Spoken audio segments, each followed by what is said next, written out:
Tema de hoy. El tema de hoy es antropología filosófica, ¿correcto? El tema de hoy es la antropología filosófica.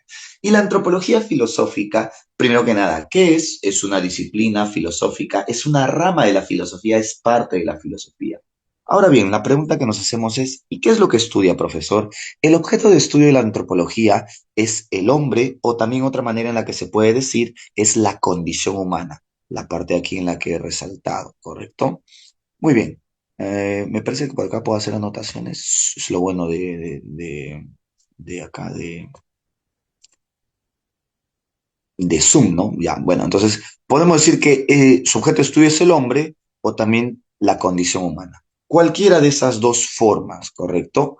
Muy bien. Ahora, otra cosa que nos interesa acerca de la antropología, otra cosa que nos interesa es, uy, ¿cómo hago esto? Se queda ahí para siempre.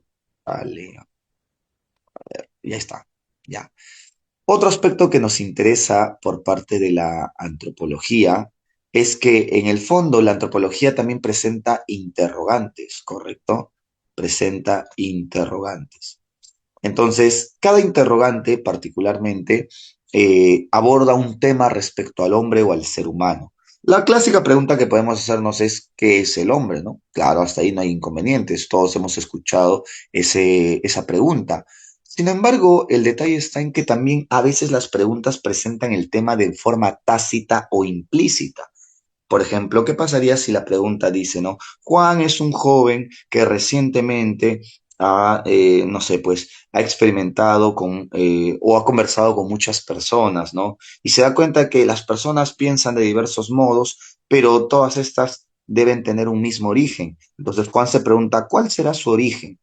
Mira que ahí no ha dicho cuál es el origen de los seres humanos, pero la palabra su implícitamente se está refiriendo al origen de los seres humanos. Entonces, esta pregunta de forma tácita es justamente una pregunta que corresponde a la antropología filosófica. Muy bien, entonces en ese sentido, a veces tienes que leer la pregunta e interpretarla para que no simplemente te dejes llevar por las palabras.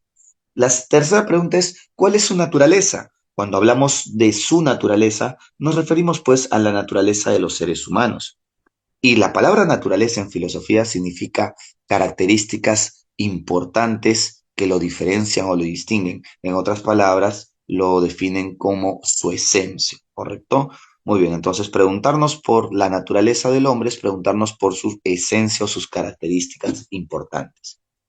Otra pregunta que ha venido en examen de la pre San Marcos y también en examen de admisión es la pregunta en la que decían, ¿no? Juan recientemente ha perdido un familiar. Juan ante esa situación se pregunta, ¿no? ¿Cuál es el sentido de la existencia? O, perdón, ¿cuál es el sentido de nuestra existencia? Dice ahí en la pregunta que vino. Entonces, ahí muchos dijeron, no, hoy la pregunta está abordando el tema de la existencia y que la disciplina que aborda el tema de la existencia es la ontología, y muchos marcaron ontología. Y no, si estamos hablando de nuestra existencia, la palabra nuestra se está refiriendo a Juan y a los que pertenecen al grupo de Juan, o sea, puede ser su familia o los seres humanos. Entonces, ¿en este qué sentido? Se está preguntando la pregunta en el fondo, ¿cuál es el sentido de la existencia humana? ¿Para qué existimos los seres humanos? Y si ya nos estamos preguntando por los seres humanos, ya corresponde a la antropología. Entonces recuerden, cuando vienen preguntas sencillas de interrogantes, tienen que simplemente interpretar correctamente la pregunta, ¿ya? No es difícil, pero también pues no lo hagan de manera acelerada, que eso les puede complicar. O sea, hace énfasis en el ser humano, por supuesto, Uniorca, correcto, hace énfasis en el ser humano. Es como cuando dicen, ¿no? No sé, pues tú estás saliendo con un chico, estás saliendo con una chica, ya van saliendo varias veces y te preguntan, ¿no? Oye, ¿qué somos? No vas a ser hábil de decirle, no, bueno, somos entes, ¿no? Bueno, somos humanos, ¿no? Si interpretas la pregunta, se está refiriendo a qué son ustedes como pareja, como personas, ¿no? Claro, los tremendos floreros. Bueno, somos humanos. Esa es una buena pregunta, es una pregunta filosófica, él. Esa pregunta corresponde a la antropología, pero como es filosófica no te puedo responder. Trucazo, sí, no trucazo. Ya está. Y pues ahí habló la experiencia, ¿no? Esa gente está preparada para todo. Me deja recontra bien. Bien. Listo, entonces continuamos. Eh, Dice ahí, si me pregunto, empiezo a hablarle sobre este tema, por supuesto, eso es una buena pregunta que invita a hablar de antropología. Has estudiado pues, filosofía, dile así, ¿no? Sabes mucho, sabes cosas. Buen día, Sara, buen día. Bien, continuamos entonces. Hablemos ahora de los problemas que abordamos dentro de la antropología filosófica. Si hablamos de los problemas que corresponden a la antropología filosófica, podemos decir que son tres los problemas que vamos a abordar. Por lo general son solamente dos, pero a la pre San Marcos agregó uno más y vamos a ver ello también. ¿Correcto? Bien. El primer problema que vamos a abordar es el problema del origen. Claro, el problema del origen es parte de la pregunta, parte del interrogante, ¿cuál es el origen del ser humano? ¿De dónde provienen los seres humanos? Ya desde la antigüedad se ha tratado de responder a dicha pregunta. Vamos a ver dos posturas. La primera postura llamada el creacionismo, como pueden ver aquí. La primera postura se le llama el creacionismo. ¿Dónde está? Aquí está. Muy bien. Ya está. El creacionismo. Vamos a ver primero la postura uno. A su macho con mi letra o mi línea. No tengo mouse tampoco, tengo una laptop nada más. Así que no me juzguen. Más a la para que se vaya la luz. Ya, el creacionismo. Ya, según el creacionismo, el origen del ser humano es la creación divina. La creación divina se entiende como Dios creó todo, ¿correcto? En ese sentido, partimos del siguiente esquema. Dios hizo la creación y a partir de la creación empezó a existir el ser humano. Pero entonces, el ser humano siempre ha sido el mismo desde que Dios lo ha creado. Esto implícitamente presenta una idea llamada fijismo. Como su nombre indica, el fijismo propone que el hombre es un ser fijo, que no cambia, inalterable, y así lo comprenden los cristianos porque parten de la idea de que Dios creó ya al hombre, ya lo hizo, ya lo fabricó y siempre ha sido como es ahora. ¿Qué filósofos van a defender esta teoría creacionista? Bueno, principalmente filósofos cristianos como San Agustín, que basándose en la lectura de la Biblia van a tratar de explicar ello. ¿Correcto? Muy bien. Hablemos de la siguiente postura sobre el problema del origen. ¿Cuál es la siguiente postura? La siguiente postura es el naturalismo evolucionista. ¿Qué sostiene el naturalismo? Como su nombre indica, el origen del ser humano, para el naturalismo, el origen del ser humano es la evolución. O sea, la evolución se entiende como un proceso constante de cambio. En ese sentido, la pregunta es, pero profe, ¿por qué los seres humanos tienen que cambiar? ¿Por qué tienen que evolucionar? ¿Qué los incentiva, los conlleva a ello? Bueno, es fácil. En este caso tenemos que explicar este mecanismo que propuso Charles Darwin. Charles Darwin sostiene de que la naturaleza presenta situaciones críticas. La naturaleza presenta situaciones críticas como puede ser falta de comida, falta de recursos, falta de condiciones propias de un lugar para habitarse. Y frente a esas situaciones críticas, los individuos van adaptándose o no van adaptándose. Los que se adaptan sobreviven, los que no se adaptan posiblemente van a perecer o extinguirse. Entonces, poco a poco es como si la naturaleza con esas situaciones críticas fuese seleccionando a los que sobreviven y se adaptan, evolucionan, y a los que no se extinguen y desaparecen. Y es así como a través de un proceso de constantes adaptaciones, cambios y variaciones surge el hombre. Entonces, el hombre es un ser, una especie, producto de ese constante proceso de cambio, ¿correcto? Muy bien, entonces bajo esa lógica, para Darwin, nosotros no siempre hemos sido como somos ahora, sino que hemos ido constantemente cambiando, evolucionando. Ahora, pero hay que tener cuidado para no confundir esta teoría de Darwin con la teoría de Lamarck. ¿Cuál es la diferencia?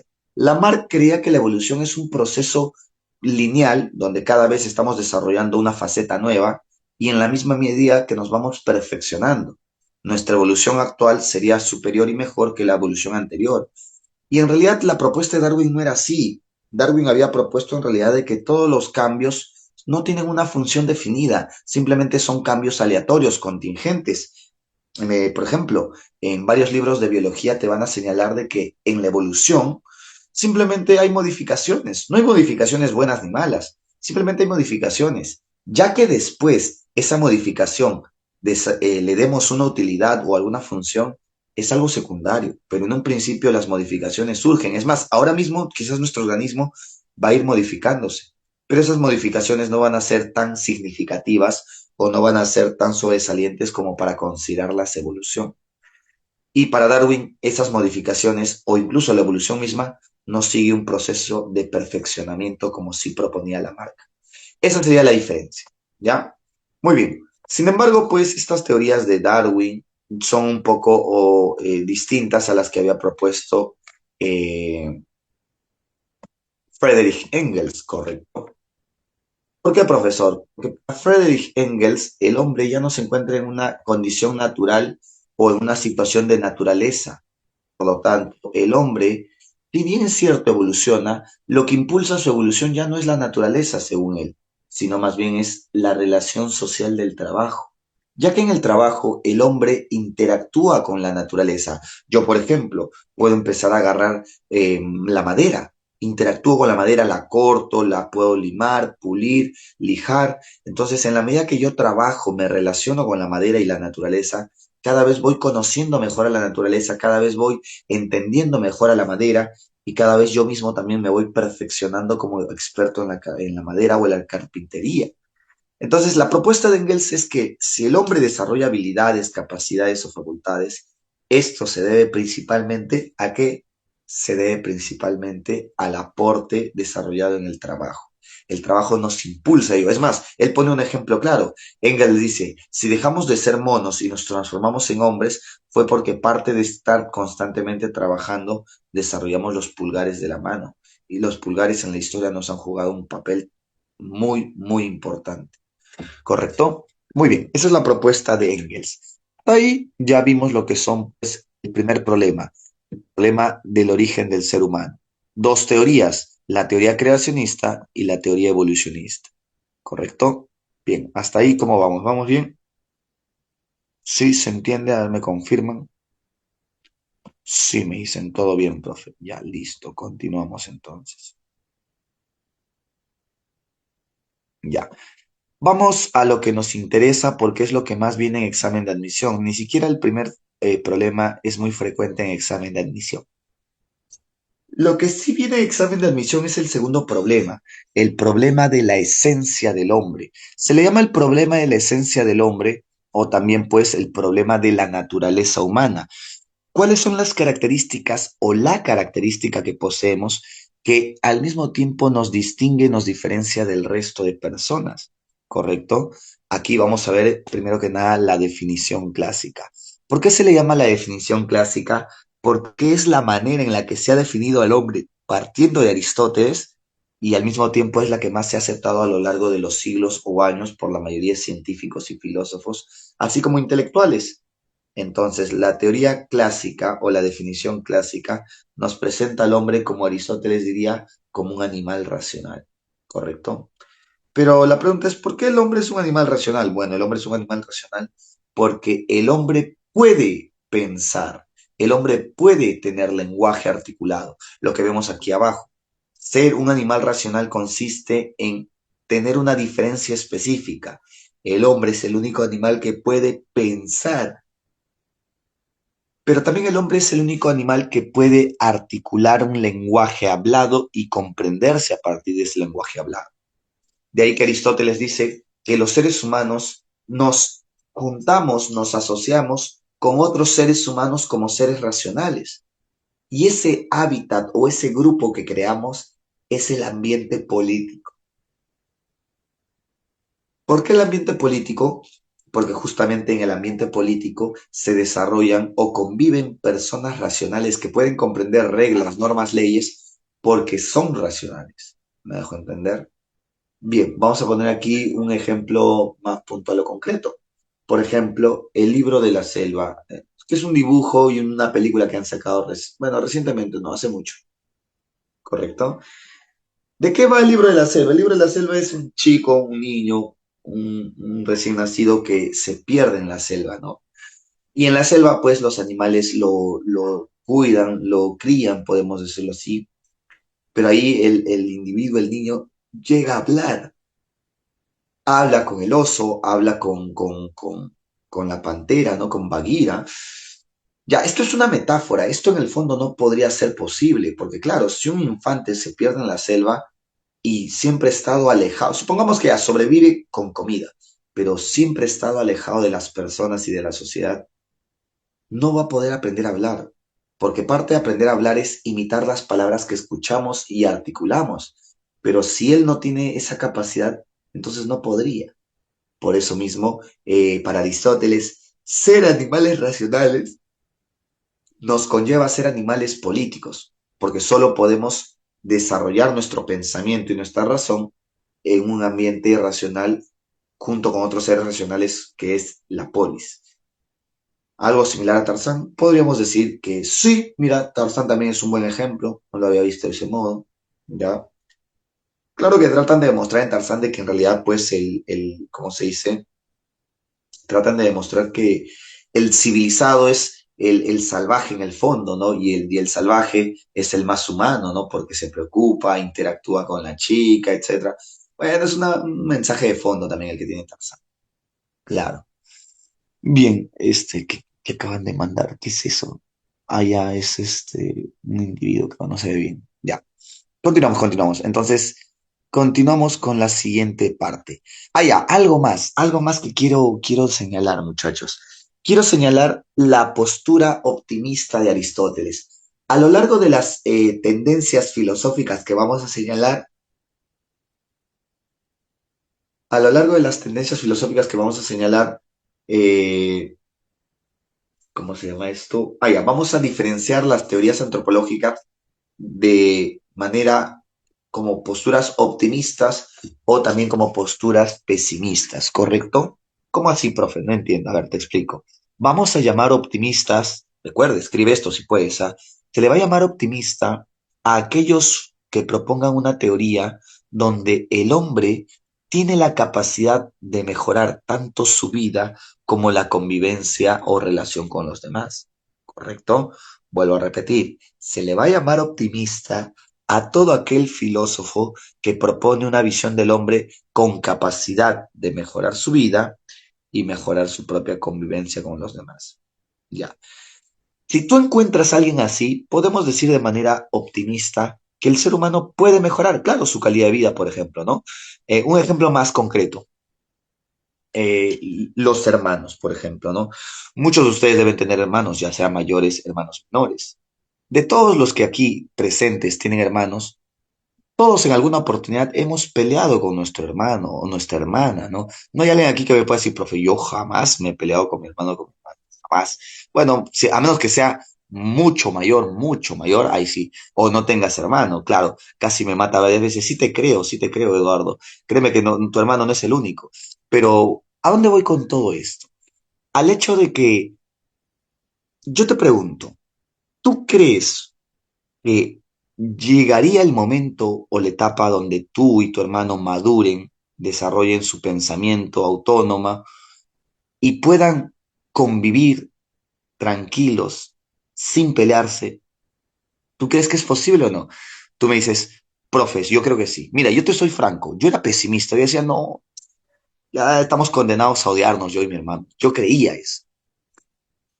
Hace casi 15 años que no hemos vuelto a pelear, no hemos vuelto a discutir, ya nos comprendemos mucho mejor. Es verdad, decimos, hoy estamos viejos para pelear. Ya, si tú crees eso, está bien, pues no. Si tú crees ello, ya, pues no. Ya. No sé, pues no, si te vas a servir la última milanesa, ya, pues ya. Yo no me voy a pelear por una milanesa, pues no, ya, no sé, pues no. O te pusiste mis zapatillas, ya, bueno, pues ya. Ya no, ya no peleamos, ¿no? Claro, entonces, si tú piensas que es posible que llegue una etapa como esa, tienes una visión optimista del ser humano. Pero si tú por otro lado dirías, no, profe, yo y mi hermano siempre vamos a pelear, tú tienes una visión pesimista de la humanidad. No nos peleamos casi nunca, a veces caen mal nomás. Son mayores que yo también, eso es lo bueno. Claro. Y si no tengo con quién me peleo, con, con Rebeca, ahí está, mira, ya tienes tu hermana de práctica, ¿no? Y ahí está, para que no se sientan ahí solas. Ya no viven en mi casa, dicen, ah, bueno, es lo bueno de tener hermano. Rebeca pelea, uy, Niurka, uy, terrible, ¿ah? Se metió. Niurka, quinto C, a quinto C, quinto C. Le voy a hacer mucho daño. Hasta un puñete y solucionado. Terrible, ¿no? Para pelear si se prestan ustedes. Ahí sí se meten todos, ¿no? Claro. Ya. Bien. Continuamos entonces con la siguiente parte, con la siguiente parte. En la siguiente parte vamos a ver lo que llamamos pues la postura de Rousseau. Rousseau es un filósofo del siglo XVII-XVIII, por lo tanto Rousseau también es un filósofo ilustrado. Y algo característico de los ilustrados es que van a promover la razón como una característica fundamental del ser humano. O en otras palabras, van a coincidir con Aristóteles al creer que el hombre se diferencia de todos los demás por ser racional. Pero también Rousseau tiene una visión optimista. ¿Por qué, profesor? Rousseau va a decir, el hombre nace bueno, ya que nace sin conocimientos. No tiene conocimientos de robar, no tiene conocimientos de hacer daño. El hombre es bueno naturalmente.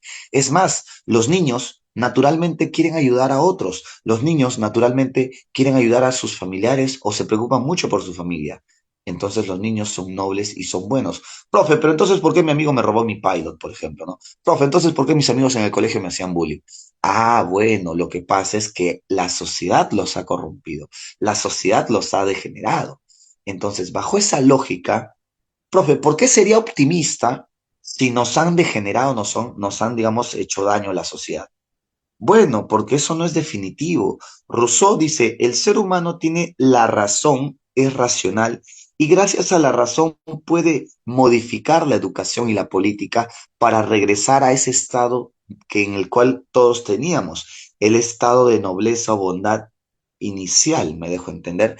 Entonces, Rousseau no solamente dice que el hombre es un ser racional, sino que además de ello, Rousseau sostiene de que el hombre es un ser que puede modificar su educación y política para retornar y reintegrarse a la sociedad como un hombre bueno. Muy bien, le quitaban su lonchera al profe, es verdad, ¿no? Uno llevaba su mandarina, ¿no? Y luego en la hora del receso abrías tu loncherita y ya no estaba tu mandarina. Las primeras veces cuando estaba en el colegio no me devolvían mis plumones, desgraciados. Profe, pobre, claro, ¿no? Por eso les hago bullying, ¿no? Yo nací bueno, yo era bueno, te lo juro, yo era bueno. Ya, tanto bullying, ya dije, es lo normal, pues, lo normal, ¿no? Es más, es mi manera de dar afecto. Si te hago bullying es porque te quiero, creo. Llevabas las cartucheras llenas y regresabas sin nada. No, es más, no, ya no tenía cartuchera, ya para qué la cartuchera, ¿no? Todos los lapiceros que teníamos lo guardábamos en el bolsillo porque si no, se te lo pelaban, ¿no? La mafia de los pilots. Claro, desde entonces algo cambió dentro del profe, dentro del Otso. Yo le pegaba a los que le hacían bullying y en el bolsillo, sí, yo recuerdo que mi colegio era estatal, pues, ¿no? Los compañeros llevaban sus lapiceros en el bolsillo para que no se los roben. En la mochila ya se los robaban, en la cartuchera ya se los robaban. Por decir que olía mal mi locro que traje y les tiré mi comida y me fui a comprar. A mí me hacían bullying hasta que me cansé. ¿Qué hiciste? ¿Te cambiaste cole o compraste una K-47 y fuiste a tu colegio a visitarlos con ese arma? Tú eres la de Columbine, dices, la de Columbine, ¿no? Le dijiste a tu amigo, tú me caes bien, ve al baño y no regreses. Ya, entonces, esa es la propuesta de Rousseau, ¿no? De que la política y la educación nos pueden volver a retornar a ese estado de nobleza. Eh, y alguien más será Kant. Kant también será parte de esta tendencia de la definición clásica. Kant va a decir el hombre es un ser racional porque tiene la capacidad, la facultad de pensar. Entonces, mira, a Kant yo le llamo la supermodelo. ¿Por qué le llamo la supermodelo? Porque una pregunta que le suelen hacer a las modelos es, dinos, ¿cuál es uno de tus mayores deseos o aspiraciones en el mundo? Y las modelos suelen decir, pues, no, yo quiero que acaben las guerras en el mundo. Quiero la paz mundial, ¿no?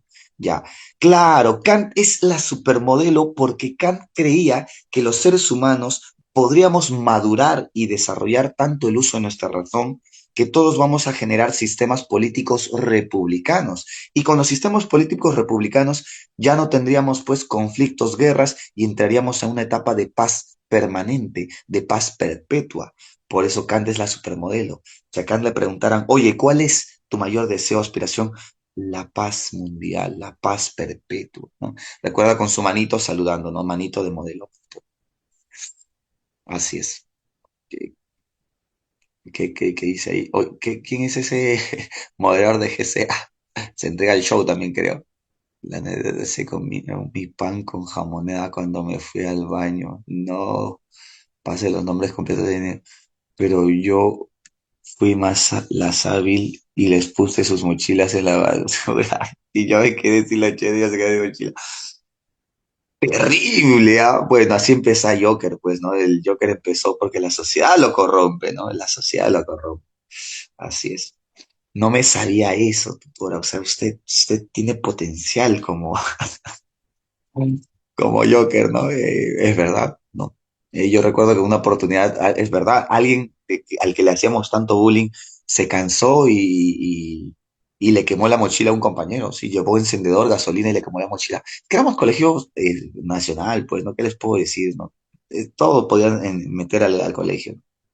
Sí, incluso en un colegio particular un niño llevó el arma de su padre, creo, ¿no? Y lo usó para demostrar que es más chévere, ¿no? Porque eso lo hacen los adolescentes, ¿no? Hacen cosas para demostrar que son más chéveres. Disparó al aire y terminó matando a uno de sus compañeros. Terrible. Ya, correcto, hasta ahí. Entonces, en conclusión, los filósofos que hemos visto aquí en la definición clásica proponen la idea de que el hombre es un ser racional y gracias a su racionalidad pueden mejorar su vida y su convivencia. Por eso presentan posturas optimistas. En mi colegio se agarraban a palazos con otro colegio. Ese fue un clásico, por ejemplo, ¿no? En mi colegio era tradición que fin de año nos íbamos a lanzar piedras con otro colegio. Así es, era tradición, era ritual, así es. ¿Por qué? Porque, no sé, estábamos aburridos. Yo también dije, ¿no? Oye, ¿por qué se lanzan piedras? No entiendo. No preguntes, solo hazlo, me dijeron. Y ya, pues, ¿no? Entonces, si no puedes con ellos, úneteles, como dicen. Ya está. Hasta que le cayó una piedra a un amigo y entendí que sí es peligroso. Entonces ya no me metí en esas cosas. Colegio Nacional, ¿verdad? Un clásico, un clásico. Cuando a ver concurso de becas. Ah, bueno, ese es otro tema ya. Muy bien. En este caso, hablemos de la siguiente postura. Pintura con lejía por su cumpleaños, ¿no? Ustedes están locos, señores. ¿Cómo van a hacer eso? Lejía. Yo he visto que se rayan la camisa, ¿no? Yo he visto que se rompen el polo, ¿no? Pero echarle pintura con lejía, esa es maldad. Esa es maldad. Ya se fueron al extremo. Sí, sí, sí. Incluso en la guerra no todo está permitido. Hay reglas, hay reglas. No podemos ser tan salvajes. Ya. Ah, es que eran los de la tarde y vinieron a nuestro salón. Oye, ¿verdad, no? Habían salones o de otros grados, otros salones que se metían y hacían vandalidades, ¿no? Un clásico también era eso. Claro. Ya, correcto. Continuamos. Entonces, hablemos de la otra postura. La otra postura es llamada naturalismo, ¿correcto? Y el naturalismo, muchachos, el naturalismo tiene muchos matices. Hay varios filósofos que no van a pensar igual, tienen muchas diferencias y eso es lo que hay que tener en cuenta. Empezamos. Empezamos con la postura del filósofo Herbert Spencer, ¿ya? Herbert Spencer, más que filósofo, es un biólogo del siglo XIX. Y Spencer va a tener una postura optimista, porque, mira, en el fondo Spencer lo único que va a señalar es que el hombre sí es racional, pero la razón no es una cosa, la razón es una función de algún órgano o elemento biológico que dispone el ser humano. Entonces, según Spencer, si nosotros somos humanos, si nosotros somos racionales, es porque hemos desarrollado órganos biológicos que nos permiten pensar y ser racionales. Lo único que hace Spencer es añadir el factor biológico orgánico a las capacidades racionales del individuo. Ahora, gracias a esto, obviamente, hemos destacado como especie. La tendencia de Spencer va a ser diferenciar al hombre por sus características biológicas, y a esto se le va a llamar especiesismo. Señalar de que el hombre es una especie superior frente a otros animales por sus órganos o capacidades biológicas. ¿Ya? Muy bien. Hablemos de otro filósofo es llamado Friedrich Nietzsche. Friedrich Nietzsche va a señalar de que el hombre posee dos espíritus. La palabra espíritu aquí en la filosofía de Nietzsche, la palabra espíritu significa influencia. Entonces, cuando Nietzsche estudia la concepción antropológica de la antigua Grecia, antes de Sócrates, él señala de que los antiguos griegos comprendían al ser humano como un ser que tiene influencia de los dioses. Los dioses determinan, o más que determinan, influyen en la vida humana. Bajo esa lógica, eh, bajo esa lógica, ¿cuáles son los dos dioses que influyen en la vida humana?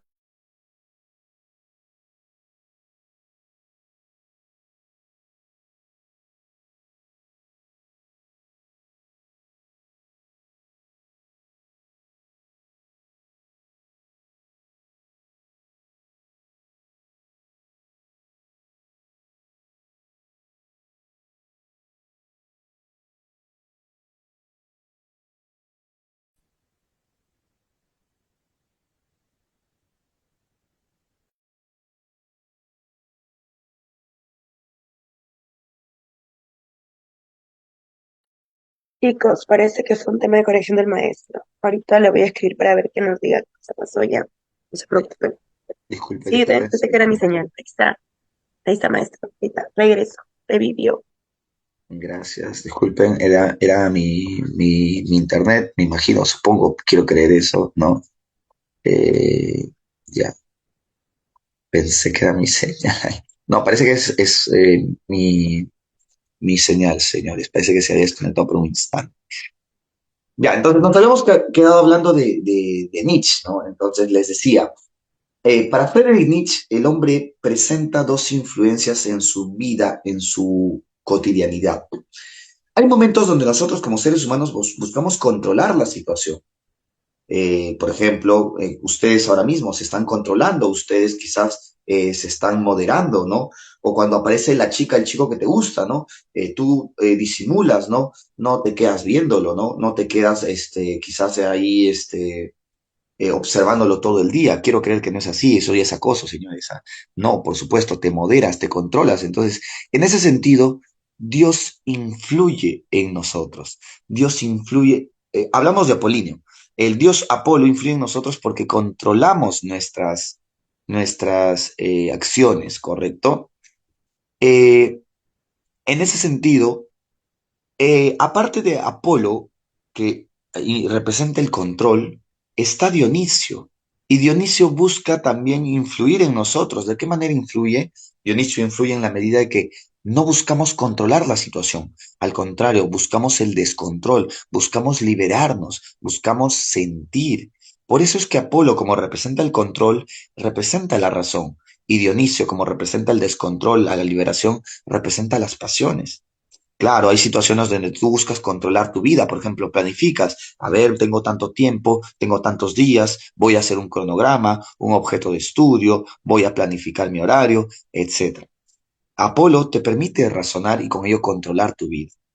El detalle, dice Nietzsche, es que no siempre estamos bajo la influencia de Apolo. Lo más normal y lo más recomendado es que podamos ser influenciados también por Dionisio. ¿Cómo así, profe, que por Dionisio? Claro, porque Dionisio nos ayuda a vivir nuestras pasiones.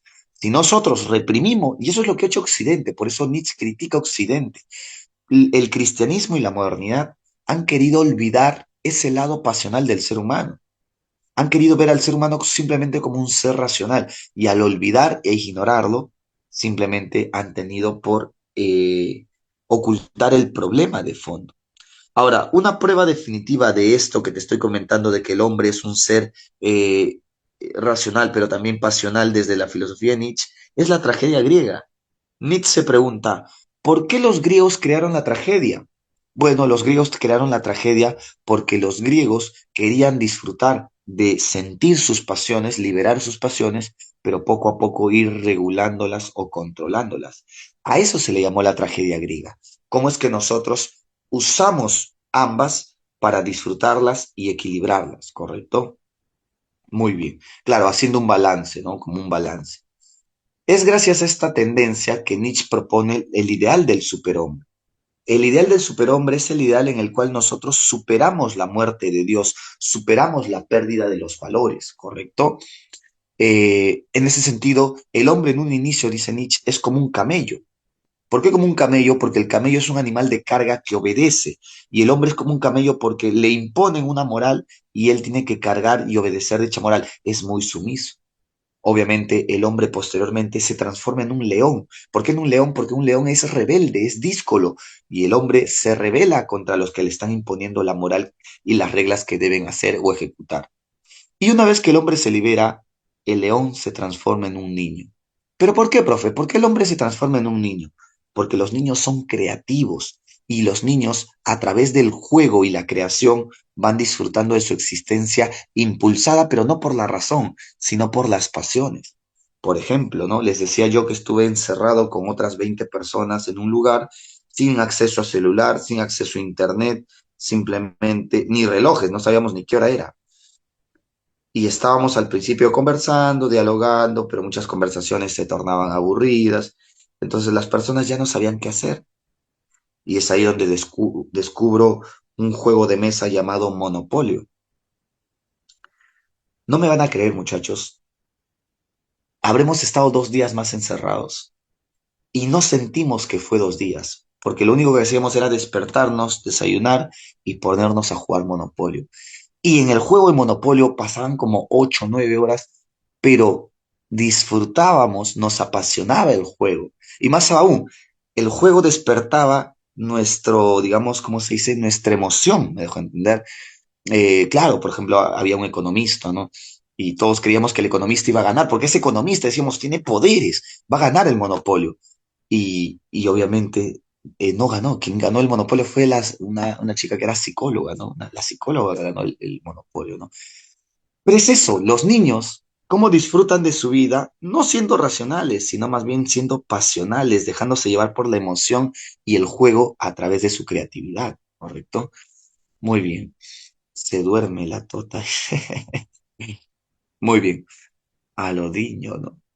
Muy bien, claro. Entonces, por eso es que, según Nietzsche, el superhombre es aquel que promueve una vida impulsada por nuevos valores que crea, pero también impulsada por las pasiones que hacen que disfrute de su existencia.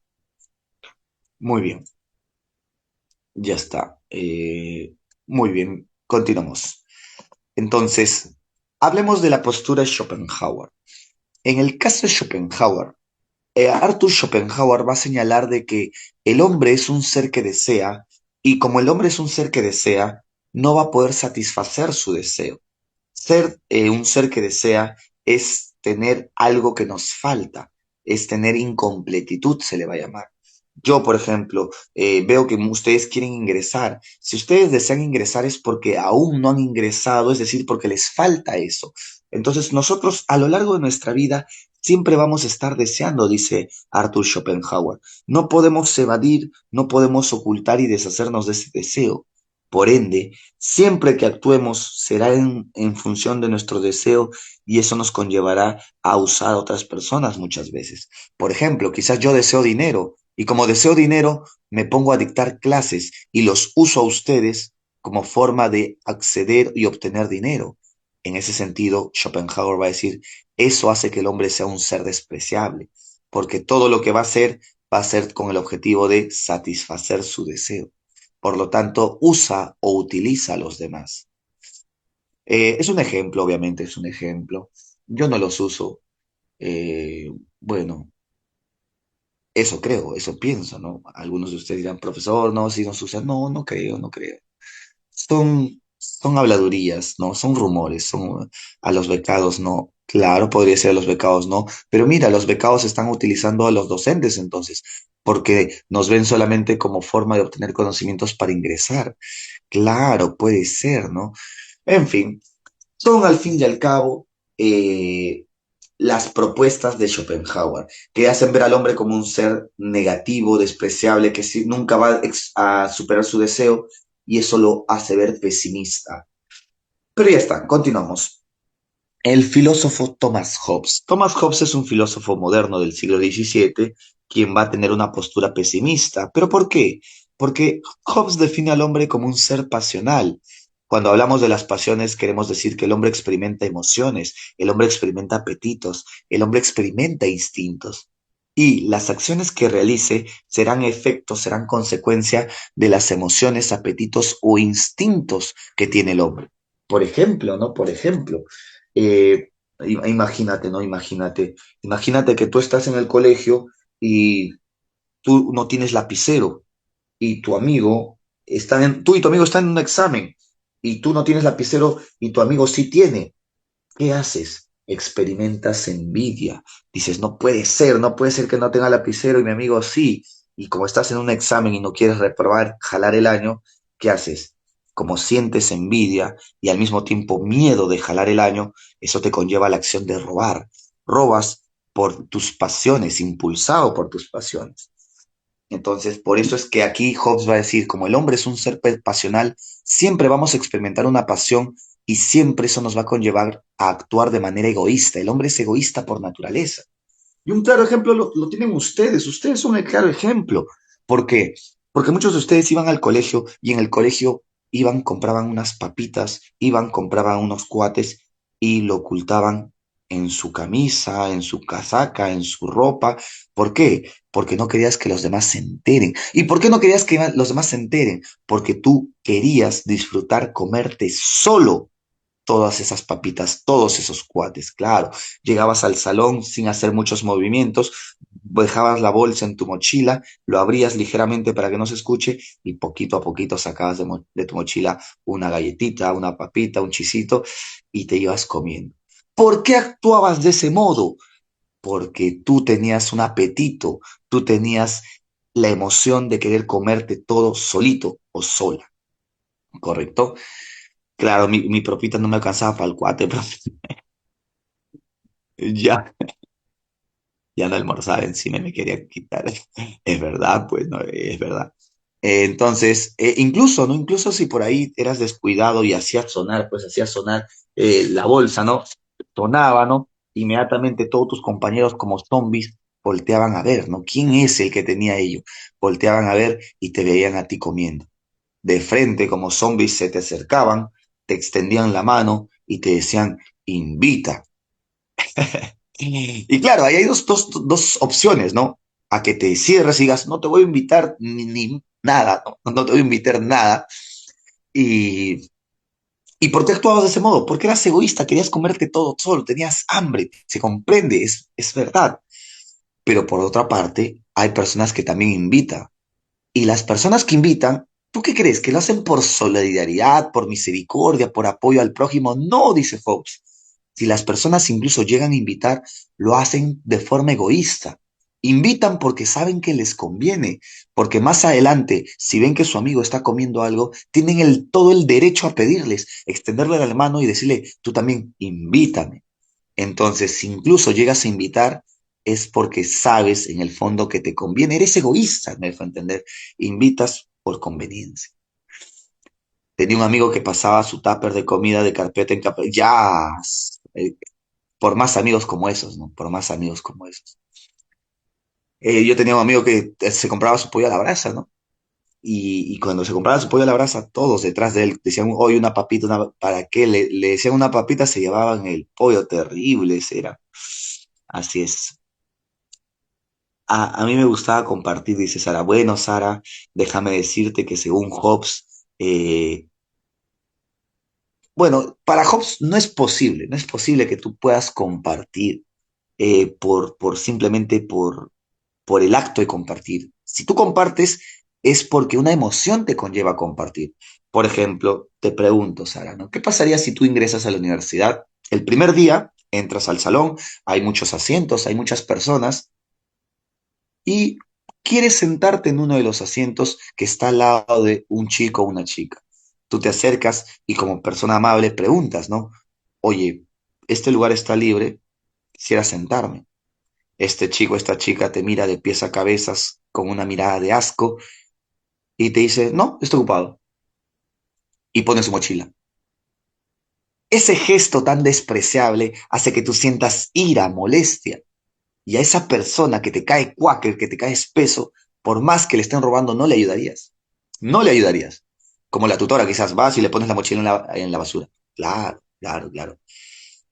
En cambio, si tú ayudas e invitas a alguien, es porque al menos tienes una simpatía, te cae bien esta persona, me dejo entender. Claro, entonces incluso si compartes, compartes porque una emoción, un apetito, un instinto te impulsa a ello, según la teoría de Hobbes. Por eso Hobbes diría, incluso cuando vivimos en leyes, respetamos las leyes por miedo, y esa es la visión pesimista. A Hobbes no es posible superar una situación como nuestras pasiones. Siempre actuaremos impulsados por ellas. ¿Ya? Muy bien, ahora veamos el caso de Maquiavelo. Correcto, Maquiavelo. Que te ha sido pregunta examen en la pre de San Marcos y en examen de admisión también me parece. ¿Ya? En el caso de Maquiavelo, muchachos, Maquiavelo no tiene definido si el hombre es bueno o malo, al menos no de nacimiento. Maquiavelo va a decir en realidad, pues, que los hombres, que los monjes, por ejemplo, que se preparan para ser curas, para ser sacerdotes, son personas buenas, que optan por el camino de la bondad, de la misericordia, son personas que quieren mejorar. Pero Maquiavelo aquí está hablando de manera más específica o exacta del ámbito político. En el ámbito político, dice Maquiavelo, todos los seres humanos son muy inestables, volubles, circunstanciales. Actúan de acuerdo al contexto. Por ejemplo, imagínate que tus amigos se enteran de que tú eres presidente. ¿Tú qué crees? ¿Que te van a tratar igual? No, te van a tratar distinto, te van a tratar con mayor amabilidad. ¿Por qué? Porque saben que al ser presidente y tú conocerlos y considerarlos, podrías favorecerles de alguna u otra manera. O sea que las personas, claro, te digan, hoy es mi cumpleaños, pues podemos hacer un tono en Palacio de Gobierno. Vamos, dices, vamos, Perú. Es eso, ¿no? Claro, te tratan de acuerdo a cómo tú podrías servirles de beneficio o conveniencia. Sin embargo, aquí hay un detalle. Maquiavelo dice, en la política, uno siempre tiene que ponerse en el peor de los casos. Y el peor de los casos es que si todos pueden actuar de acuerdo a las circunstancias, todos posiblemente pueden traicionar. Por eso Maquiavelo en la política asume un pesimismo pragmático. Siempre hay que suponer que en cada caso la persona puede traicionar y por eso, de ese modo, evitar caer en tragedias es evitar simplemente dejarse llevar por las circunstancias. Tú como político, partiendo de la idea de que los demás te pueden traicionar, tienes que buscar la manera de que no se logre, no te traicionen y al mismo tiempo no te derroquen en el poder. Esa es la perspectiva de Maquiavelo, por eso se llama pesimismo pragmático, porque para Maquiavelo no nacemos malos, a veces actuamos mal debido a las circunstancias en las que nos encontramos. ¿Correcto? Por ejemplo, no es que tú naces para robar, pero si un día tienes hijos y no tienes trabajo, no tienes para comer, quizás vas a llegar a robar. Las acciones que realizas dependen de cómo tú te ves influenciado por el contexto o la circunstancia, el contexto. ¿Ya? Muy bien. Continuamos entonces. Hablemos del espiritualismo. La tercera postura que vamos a ver hoy es el espiritualismo. ¿Ya? Muy bien. Cuando hablamos del espiritualismo, muchachos, eh, bien, cuando hablamos del espiritualismo, el espiritualismo parte de la filosofía de Platón.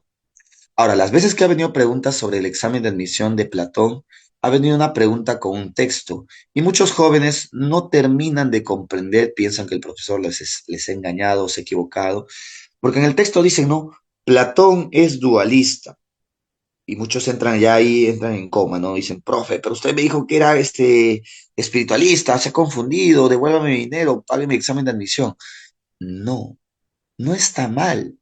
En realidad, la filosofía de Platón es dualista y al mismo tiempo naturalista. ¿Correcto? ¿Por qué? Porque para Platón, el hombre tiene alma y tiene cuerpo. O sea, el hombre está conformado por dos cosas, alma y cuerpo. Por eso se le va a llamar dualista. El hombre tiene dos elementos, alma y cuerpo. Sin embargo, eso no quiere decir que no sea espiritualista. No, para nada. Ser dualista te conlleva a ser espiritualista. ¿Por qué, profesor? Porque en este caso Platón va a decir, entre el alma y el cuerpo no están los dos al mismo nivel. El alma es lo más real y por ende es lo más importante o relevante. El cuerpo es menos importante, es algo es visto de manera despectiva o negativa.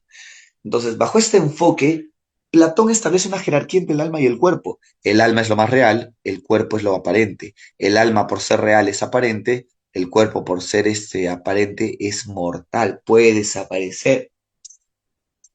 Entonces, bajo este enfoque, Platón es optimista. Platón dice, podemos mejorar y educar nuestro alma para poder dentro de 10 años reencarnar, ¿correcto? Platón decía, si nos acostumbramos a educar nuestro alma nos va a permitir educar ello, ¿correcto? Con esto al mismo tiempo ganaríamos pues lo que llamaríamos el regreso de nuestra alma al mundo inteligible. Recuerda que para Platón nuestro alma pertenece al mundo de las ideas. ¿Cómo regresar al mundo de las ideas? A través de la purificación, ¿ya? Muy bien, entonces más o menos entendiéndolo de este modo, eh, hablemos de San Agustín. La filosofía de San Agustín va a tener mucha influencia de Platón y se va a parecer mucho a Platón. Pero hay una diferencia. ¿Cuál es la diferencia, profe? La diferencia es que en el caso de San Agustín, él ya es cristiano, él ya pertenece a la religión cristiana. Entonces San Agustín adopta una postura pesimista. Pesimista, profe. ¿Pero por qué? No entiendo. A ver, te explico. Lo que pasa es que también para San Agustín el hombre tiene alma, el hombre tiene cuerpo. Sin embargo, si el hombre ha sido creado a imagen y semejanza de Dios, el hombre tiene eh, alma, un alma que es eterna. Y si el hombre es eterno de manera literal. Eh, Tiene un cuerpo temporal, dura un cierto tiempo. Entonces ahí hay una diferencia antagónica, una diferencia opuesta. El hombre tiene un alma que es eterna y el cuerpo que es temporal. Aquí viene el punto clave. Para San Agustín, tu alma ha heredado el pecado original, según la visión y tradición cristiana. Todos los que existimos, según el cristianismo y San Agustín, hemos heredado el pecado original. Sin embargo, nosotros podemos limpiar, salvar nuestro alma. ¿Y cómo hacemos eso? No dejándonos llevar por el pecado ni el cuerpo, sino dejándonos llevar por los conocimientos que Dios nos revela a través de la iluminación. ¿Correcto? Entonces, según la filosofía de San Agustín, es posible alcanzar la salvación, pero la salvación no podemos alcanzarla solo nosotros por nosotros mismos, no. Necesitamos de Dios. Solo creyendo en Dios y confiando en Dios, Él puede revelar conocimientos que nos orienten a nuestra salvación. Por eso San Agustín es pesimista, pesimista porque él diría, a ver, si no fuera por Dios, ¿podríamos o no podríamos salvar nuestro alma? No podríamos, ¿correcto? Entonces, esa es la postura pesimista. El hombre siempre caería en el pecado si no fuera por el conocimiento divino de Dios. ¿Ya? Bien, hablemos de otro filósofo, hablemos de Hegel. Hegel también tiene una postura optimista. Hegel va a decir que el hombre es un ser espiritual porque puede pensar, tiene pensamiento. Pero ojo, nuestro pensamiento no es como diría Spencer, producto de órganos biológicos, producto del cerebro, no es como el área A, diría, pues, producto de, ¿cómo se llama? En el área A les dejan bastante tarea, me parece, ¿no? ¿Correcto? Entonces, muchos de ustedes piensan y piensan porque tienen un cerebro, dirían, no, ya para Hegel, si podemos pensar, es porque en nuestro pensamiento se manifiesta Dios, se manifiesta Dios. Esa es la teoría espiritualista de Hegel, ¿ya? Para nosotros pensar no solo es usar nuestro cerebro o un órgano biológico, sino es que Dios nos está permitiendo pensar. ¿Ya? Es la manifestación de Dios en nosotros. Hablemos de otro filósofo que ha venido bastante también, es Max Scheler. Max Scheler. La SCH es alemana, funciona simplemente como la SH Scheler. ¿Bien? Muy bien, ¿cuál es la postura de Scheller? Scheller también es optimista. ¿Por qué es optimista? Scheller va a señalar de que el hombre tiene cuerpo, tiene aspectos biológicos y hasta ahí todo genial, todo bien. Sin embargo, lo más interesante es que destaca pues el lado espiritual que describe. ¿Y cuál es el lado espiritual? El lado espiritual es aquello que nos diferencia de los animales y por ende también de lo biológico. No es que rompa lo biológico, pero dice, hay algo más que lo biológico en la vida. Entonces ahí vemos las tres condiciones como seres espirituales. Primero, el ser humano tiene moral. ¿Qué es tener moral? Tener la capacidad de crear valores y actuar orientado por dichos valores. Por ejemplo, ¿no? En la iglesia tú puedes encontrar de que hay objetos muy valiosos, como puede ser adornos, como puede ser gregarios. ¿Y qué sucede? Sucede que nosotros muchas veces actuamos orientado por los valores que creamos hacia ellos. Entonces, en la iglesia, por ejemplo, no robarías algo porque consideras que el valor que tiene ese objeto de la iglesia es sagrado. Y robarlo es hacerle un daño a la iglesia y más que a la iglesia, a tu propio Dios en el que estás creando y confiando, creyendo y confiando, ¿no? Entonces, esa es la moral. Para Max Scheller, la moral es la capacidad que tenemos de crear valores y orientar actuando de acuerdo a los valores. Dos, autoconciencia. La autoconciencia es el conocimiento que podemos desarrollar sobre nosotros mismos. Por ejemplo, la carpeta no sabe que es una carpeta. El perro no sabe que es un perro. Solo nosotros comprendemos lo que hacemos en cada instante, en cada momento.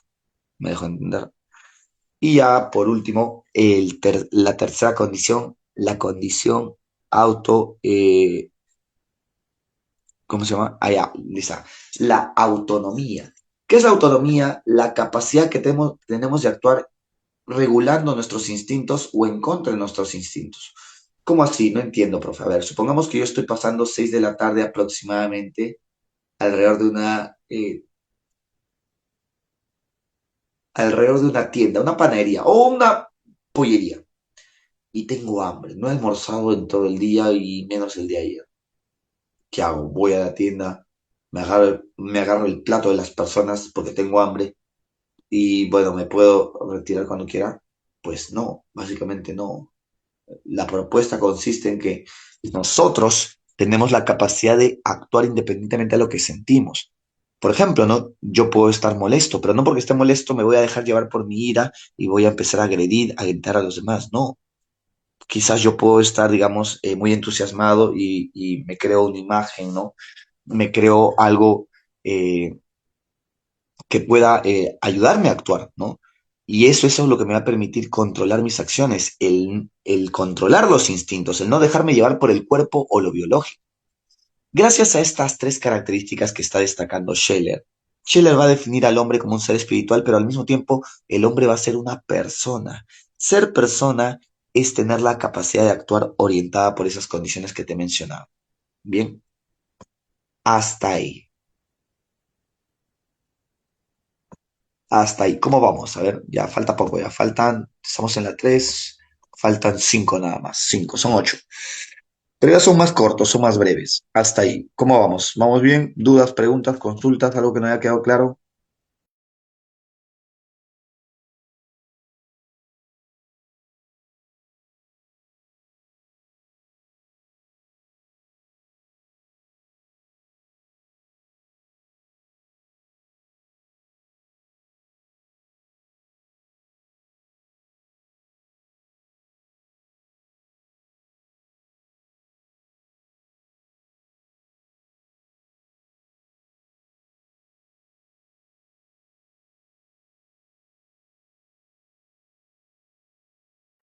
Ya, todo bien me dicen, parece que no hay más dudas.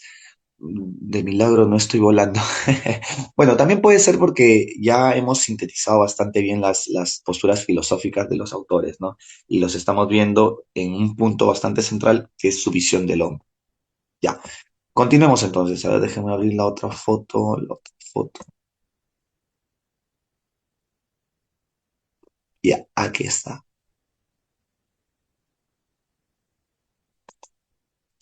Falta antropología de Saulo. No, ¿qué va a ser esa antropología? Será para poder corromperlos. Ya, muy bien. Hablemos entonces de la siguiente postura filosófica.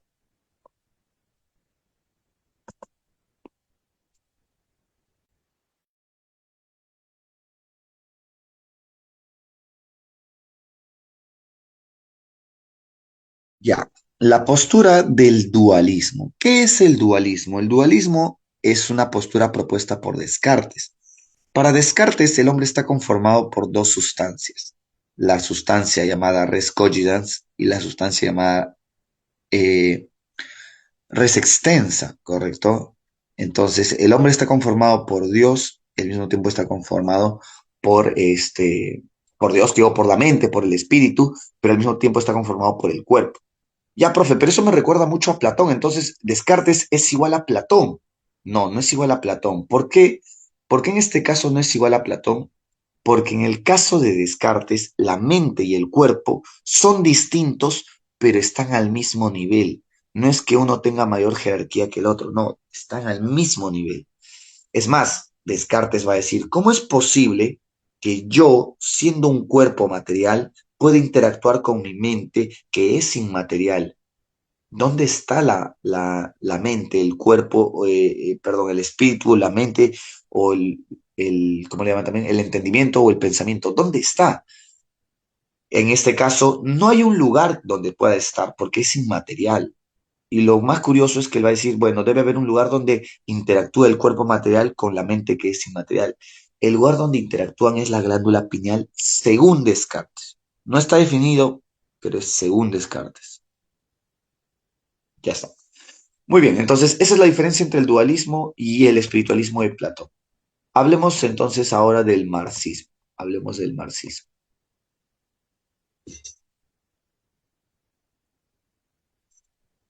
El marxismo está desarrollado por dos filósofos, Carlos Marx y Friedrich Engels. Ambos van a tener una postura optimista porque van a interpretar al hombre desde un materialismo histórico. ¿Qué propone el materialismo histórico? Como su nombre indica, sostiene que el ser social construye, determina, conforma el pensar, ¿correcto? La conciencia social. ¿No? De que muchos de nosotros pensamos diferente de acuerdo a circunstancias diferentes. ¿Dónde está? Ya, un ejemplo aquí. Ejemplo, ¿no? Supongamos pues de que tú eres un joven. Maestro, sigue la Dime. misma foto que se quedó en la última vez. Bien, no ha cambiado la foto. Ah, no ha cambiado, qué raro. Ve, Debería cambiar esto automáticamente, pero a ver, deme chance, deme chance. Ay, ay, así es verdad, no ha cambiado. Aquí está, lo han separado. No sé por qué lo han separado. Ya, ahora, ¿qué tal? ¿Sí se ve marxismo? Estamos en marxismo.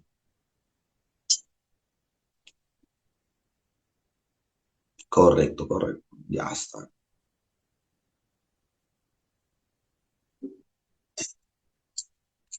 Que se ríen acá. A ver, ya, ahora sí dicen, ahora sí, profe, sí, puse mi foto. Ay, ahora sí, perdón, perdón. Pensé que se había actualizado solo. Ya, entonces hablemos del marxismo y estábamos hablando del marxismo representado por Carlos Marx y Friedrich Engels, ¿correcto? El marxismo va a terminar por asumir una postura optimista porque para ellos el hombre sí puede mejorar su condición. De hecho, el pensamiento del hombre es producto de sus circunstancias, ¿correcto? Es producto de cómo es que la sociedad influye en el pensamiento de nosotros. El clásico ejemplo que les menciono, muchos de ustedes quizás en un principio querían una carrera de arte, una carrera de medicina, una carrera de danza, alguna carrera deportística, y sus padres les han dicho no. La pregunta es ¿por qué? Porque muchas veces son carreras que no son bien remuneradas o demandadas, claro. Entonces, tú al ser consciente de que al elegir una carrera que no tiene mucha estabilidad económica vas a sufrir, entonces optas por estudiar una carrera que sí sea remunerada. ¿Con qué propósito? Con el propósito de que tú puedas sustentar tus gastos, con el propósito de hacerte independiente. Entonces, mira, tu elección y tu decisión de elegir ingeniería o medicina o alguna otra ¿de dónde proviene esta intención? Proviene de la idea de una persona que tiene dinero. Pero una persona que llega a un lugar, no tiene hogar, no tiene dinero, no tiene nada, ¿cómo crees que va a pensar frente a alguien que sí lo tiene? ¿No? Por ejemplo, una persona que ya tiene la vida asegurada, sus padres tienen mansiones, empresas, fábricas, tiene todo. ¿Tú qué crees? ¿Que va a pensar, oye, debo ingresar a la universidad para sobrevivir? No, su manera de pensar es distinta. Entonces, Marx nos dice, todo pensamiento corresponde a sus formas materiales de convivencia. El que tiene dinero piensa como rico, el que no tiene dinero piensa como pobre. nuestra manera de pensar es producto de las condiciones materiales en las que vivimos, ¿no? Por ejemplo, al momento de comer nada más, ¿no? Por ejemplo, yo aquí les pregunto, ¿no? ¿Cuál piensas que va a ser tu almuerzo el día de hoy? A ver, digan, coménteme, ¿cuál piensas que es su almuerzo el día de hoy? ¿Qué piensas tú que vas a comer el día de hoy? Si Dios quiere, habrá almuerzo. Mira, ahí está, ahí vemos un claro ejemplo de cómo es que sus condiciones materiales hacen que piense de ese modo. Profesor, yo le ruego a Diosito que haya almuerzo, ¿no? Por ahí Nicole dice lentejas. Claro, lentejas es un clásico. Un momento, lentejas no eran los lunes. Nicole, tu horario está mal, te está descoordinado. Lentejas son los lunes. Ya. Entonces, ahí está el detalle. Mientras que una persona que tiene dinero, es más, tiene cocinero propio, ¿tú qué crees? ¿Que se va a preocupar por el almuerzo? No, es más, le va a pedir lo más caro. ¿Sabes qué es? Hoy día prepárame un faisán dorado. Un arroz con faisán. Arroz con pollo es para pobres. Arroz con faisán. Ahí está. Ese es fino, fino, finísimo. Cuenta las vitaminas y las proteínas y las grasas. Claro, claro, por supuesto. Entonces, nada que arroz con pollo, arroz con, no sé, pues arroz con palta, me dicen, ¿no? Verduras. Claro, verduras, por ejemplo, ¿qué verduras comen ustedes? Ustedes comen seguro lechuga, ustedes seguro comen pepinillo, ¿no? Verduras de pobres. Los que tienen dinero, ¿qué hacen? Dicen, por favor, me traes una ensalada con brotes. Brotes, ¿ah? Brotes. Brotes germinantes de espárragos, brotes de beterraga, brotes de pasto, ¿no? Pero es un pasto fino, es un pasto premium, como dicen, ¿no? Claro. Entonces, nuestra vida económica determina nuestra manera de pensar. ¿Por qué vas a San Marcos? Porque no tienes plata, porque eres pobre, pues. El que tiene plata, ¿a dónde estás aspirando? Estás aspirando a una universidad de otro país. Me voy a Harvard, me voy a Yale, me voy a Cambridge. San Marcos para pobres, va a decir. Claro, entonces en ese sentido, nosotros dependemos de qué? Dependemos de nuestra condición económica. No, o sea, yo me involucro en eso, ¿no? Claro, yo también como filósofo pienso de acuerdo a mis condiciones, por supuesto. Muy bien, entonces hasta ahí queda claro. Hablemos del historicismo, hablemos del historicismo. El historicismo está representado por dos filósofos como Wilhelm Dilthey y José Ortega y Gasset. Dilthey y Ortega y Gasset son filósofos distintos. Dilthey es alemán, Ortega y Gasset es español. Eh, claro, les he dicho pobres con mi internet incluso, ¿no? Con mi internet, Monse, tuve el atrevimiento de decirles pobres, ¿no? Pero levante la mano aquí, ¿quién no es pobre? Pues? Levante la mano, claro, sí soy, sí somos, en plural, manada, somos pobres, ¿no? Claro, con su cámara Nokia encima, claro, ¿no? Haciendo mira, con una laptop que no tiene Word, ni siquiera ni PPTs, ¿no? O sea, ¿quién soy yo para menospreciarlos? Al contrario, como dice Ratatouille, ¿no? La idea no es dejar el nido, es hacerlo más grande. Somos ratas todos, quizás eso, somos eso, no somos ratas.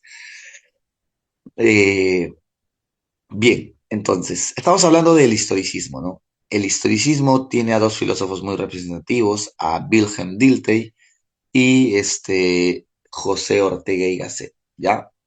Muy bien. Entonces, ¿qué propone en este caso Ortega y Gasset? Más que nada nos vamos a enfocar, ¿no? En el caso de Ortega y Gasset va a sostener de que el hombre es un ser circunstancial, pero no lo va a entender como lo propone Maquiavelo. Aquí ser circunstancial quiere decir que, mira, y esta es la propuesta, somos lo que somos, somos ratas.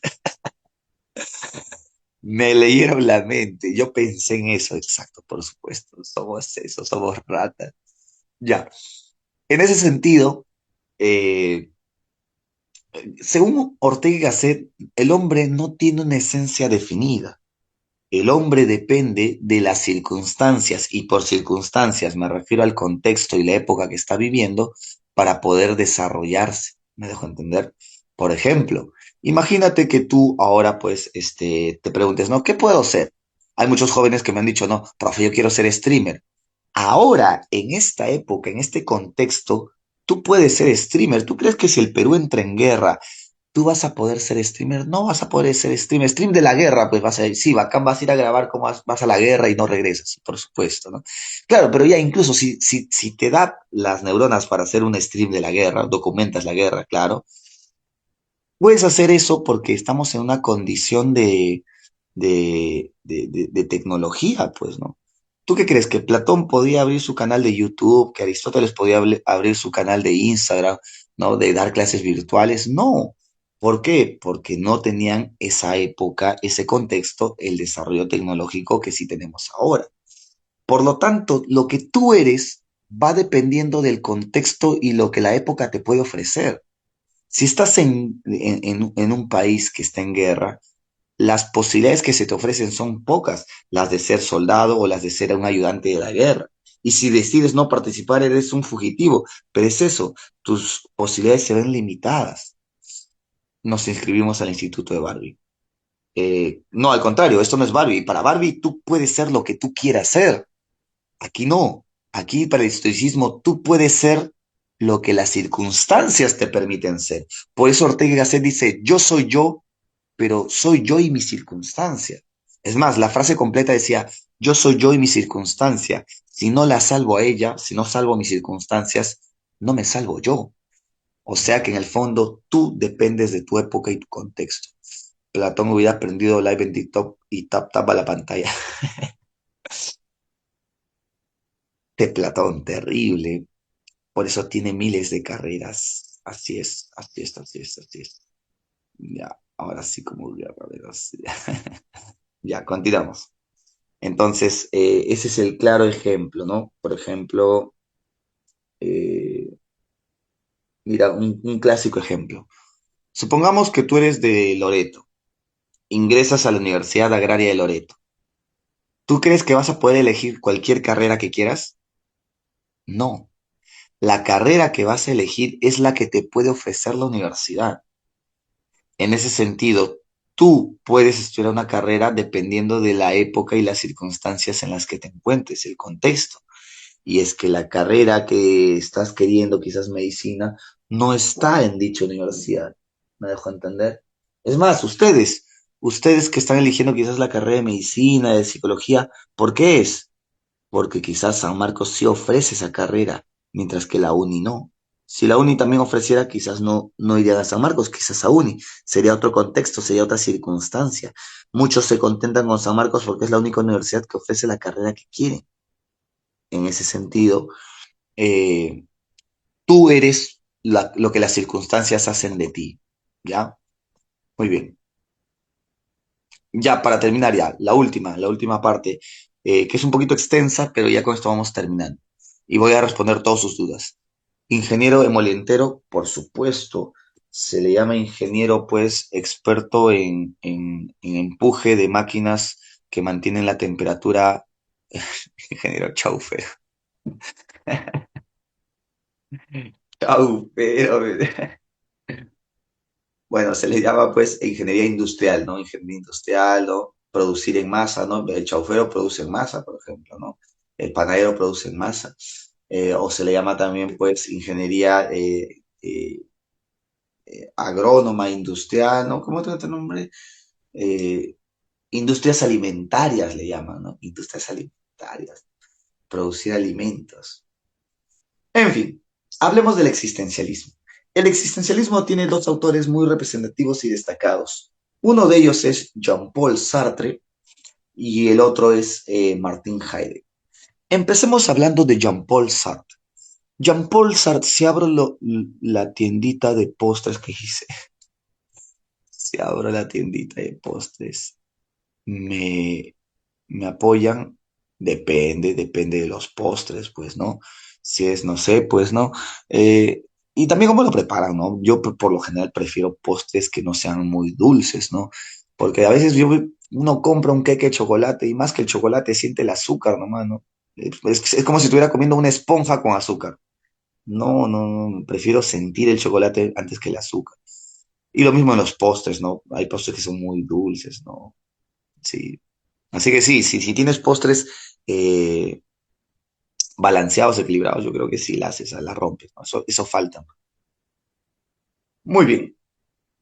Entonces decíamos de Sartre, ¿no? Sartre va a proponer una antropología existencialista porque para Sartre el hombre es diferente a las cosas. Las cosas han sido producidas, fabricadas. Las cosas necesitan primero ser diseñadas, planificadas para luego existir. Por ejemplo, ¿no? Sartre dice, pensemos en un pisapapeles o pensemos en un lápiz, por ejemplo. Un lápiz, antes de existir, ha tenido que ser fabricado. Perdón, ha tenido que ser diseñado y planificado. ¿Qué forma iba a tener? ¿Qué características, qué tamaño iba a tener? Todas sus características y su esencia ya estaban definidas en un pensamiento. Después recién pasa a ser fabricado y tiene existencia.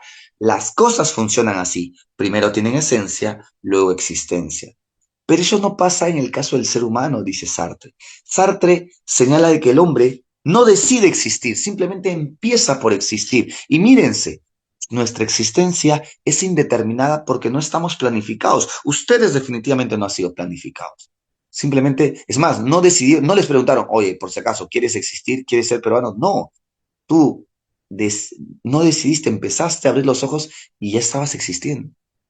Pero mira, al no tener una esencia previa, dice Sartre, al no haber sido planificado previamente, eso es bueno, porque tú eres libre de elegir lo que quieras hacer. Aquí sí viene, Varo. Tú puedes ser lo que tú quieras ser, ¿correcto? Porque tú vas eligiendo y las decisiones que vas eligiendo van formando lo que eres y quién eres. Profe, yo quiero ser médico. Claro, el prepararte aquí en la academia para poder ingresar a una universidad como San Marcos y formarte en la carrera de medicina no es algo que haya sido planificado previamente a tu existencia. Es algo que tú estás decidiendo a partir de tu existencia. Por eso, primero en el ser humano es la esencia, perdón, el primero en el ser humano es la existencia y luego la esencia. ¿Correcto?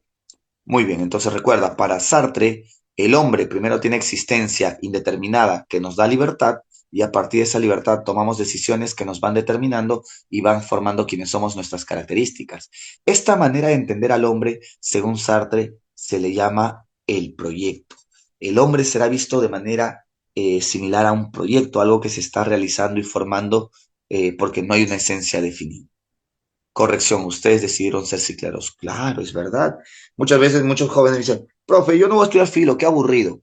Al decidir no estudiar filo, estás decidiendo poner en riesgo tu ingreso. Al decidir poner en riesgo tu ingreso, estás decidiendo no ingresar y al decidir no ingresar, estás decidiendo estudiar más ciclos en la academia. Estás diciendo, o sea, tú no has nacido para ser ciclero, tú has decidido ser ciclero. Así es, por supuesto, por supuesto. Claro, ¿no? Pero luego se van a Instagram a quejar, ¿no? Profesor, por su culpa saqué 0 de 4 en el examen, ¿no? Yo le digo, problema tuyo, papi. Problema tuyo, papito. ¿Tú quién te manda a elegir? ¿Yo te dije existe? Yo no te dije existe. Tú empezaste a existir y son tus decisiones que te están llevando a ello. Problema tuyo. Claro. Así es. Correcto. ¿Se entiende? ¿Se entiende? Ahora sí. Problema tuyo, así es. Por la santa nada más me queda. Ahí está, mira, tiene su hinchada la tutora, ¿no? Bien, bien, bien. Bien, entonces, ahora que se ha entendido la filosofía de Sartre, vayamos a ver la filosofía de Heidegger. Vamos a ver la filosofía de Heidegger. Vamos a ver la filosofía de Heidegger. Muy bien. En la filosofía de Heidegger, eh, Heidegger aborda al hombre describiéndolo como un Dasein, ¿correcto? Dirás, profe, ¿pero por qué? ¿Por qué usa ese término que es un término alemán? Bueno, lo que pasa es que Heidegger prefiere evitar llamarnos hombres, ya que la antropología clásica, dice Heidegger, la antropología clásica, al llamarnos hombres, nos ha cosificado, nos ha vuelto una cosa, y no es, y el hombre es más que una cosa. Entonces, quien realmente identifica lo que somos no es el término hombre, sino el término Dasein.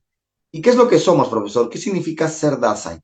Según la filosofía de Heidegger, ser Dasein es ser algo que tiene la capacidad de comprender lo que es en cada instante, momento o ahí. Por eso le llamó Dasein. Dasein significa ser ahí, pero se entiende como aquel ser que comprende en cada instante, en cada momento, su ahí. Por ejemplo, yo comprendo en este momento que estoy dictando una clase. Tú comprendes en este momento que estás en una clase. Todos comprendemos que estamos haciendo algo en particular y estamos siendo en ese momento. La tutora comprende que en este momento está supervisando la clase, de que no les haga mucho bullying, de que por ahí pues, de que ustedes no se porten bien, ¿no? Claro. Entonces, ustedes son un Dasein, todos somos Dasein porque comprendemos lo que hacemos en el ahí, en el momento. En cambio, tu gato no comprende eso. Tú le das una pelota a tu gato, sí, tu gato se va a poner a jugar, pero ¿tú crees que tu gato comprende de que está jugando? Tu gato quizás comprende de que te está salvando de una pelota, tu gato comprende de que te está salvando la vida de una pelota. Y en el fondo no es eso, tu gato está jugando. Por ejemplo, ¿no? El gato que ahorita muestra la tutora, ¿no? ¿Tú crees que su gato sabe de que es un gato? Mira, está frente a la pantalla y no sabe que es un gato, ¿no? Le podemos decir, oye, eres un gato y no lo sabe. Mira, le da igual, nos ignora. Le valemos al gato. Así es. El gato está sufriendo, dice. Claro, entonces el gato no es un Dasein, pues. El gato de la tutora no es un Dasein. No sabe qué es. No comprende eso ahí el gato. No comprende. Ahí está, mira. No comprende eso ahí. Dice, ¿yo qué hago aquí? ¿Qué hago? ¿Por qué me levantan? Dice él. ¿Yo qué culpa tengo? ¿Yo qué culpa tengo? Dice el gato. Exacto, el gato no comprende. Los que comprendemos somos nosotros, por eso somos Dasein, dice Heidegger, ¿no? Muy bien. Tiene dos gatos. El otro gato parece que sí sabe, ahorita que nos mira. No, también le damos igual, no comprende, no comprende. También es un ser que no comprende, así es. Solo nosotros comprendemos, así es, así. Y eso justamente, dice Heidegger, nos conlleva a la analítica existencial. ¿Qué es la analítica existencial? La analítica existencial, como su nombre indica, es analizar la existencia de nosotros, del Dasein. Y justamente cuando Heidegger estudia nuestra existencia, Heidegger dice, el Dasein, nosotros los humanos, tenemos dos características particulares en nuestra manera de existir.